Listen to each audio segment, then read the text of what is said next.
इस बार वो संयम नहीं रखेगा जो सिंदूर 1.0 में हमने संयम रखा।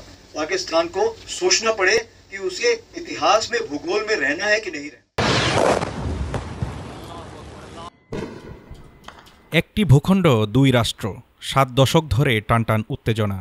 আর এবার নতুন করে আলোচনায় যুদ্ধ শব্দটি। ভারত পাকিস্তান সীমান্তে আবারও কি অশান্তির ছায়া? पाकिस्तान को सोचना पड़े कि उसके इतिहास में, भूगोल में रहना है कि नहीं। ভারতের সেনাপ্রধানের কড়া হুঁশিয়ারি, এরপর যুদ্ধ হলে এবার আর কোনো সংযম দেখানো হবে না। এই বাক্যেই যেন নতুন করে জ্বলে উঠেছে পাক ভারত উত্তেজনা। প্রশ্ন এখন, দুই পরমাণু শক্তিধর দেশ কি আবারও যুদ্ধে জড়াতে যাচ্ছে? সম্প্রতি ভারতীয় সেনাপ্রধান জেনারেল উপেন্দ্র দ্বিবেদী বলেছেন, পাকিস্তান যদি রাষ্ট্র সমর্থিত সন্ত্রাস বন্ধ না করে তাহলে এবার ভারত অতীতের মতো সহনশীল থাকবে না।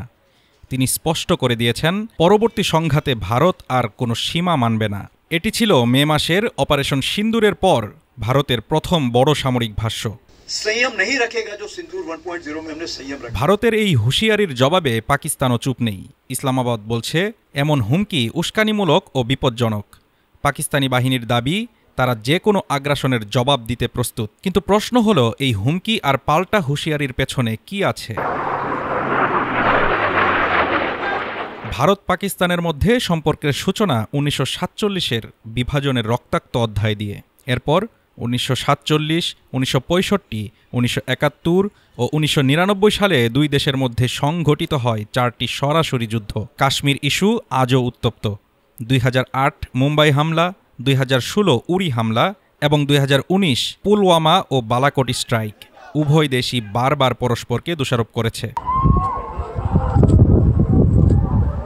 2025 সালের 22 এপ্রিল পেহেলগামে সন্ত্রাসী হামলার পর ভারত পাকিস্তানের উত্তেজনা সরাসরি রূপ নেয় যুদ্ধে। পেহেলগাম হামলার জন্য পাকিস্তানকে দায়ী করে ভারত চালায় অপারেশন সিন্দুর অভিযান। বিপরীতে পাকিস্তানও পাল্টা হামলা করে ভূপাতিত করে ভারতের 2টি যুদ্ধবিমান।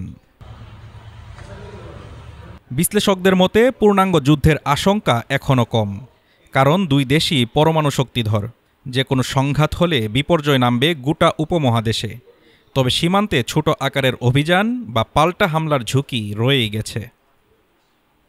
Desk report, Dhaka today.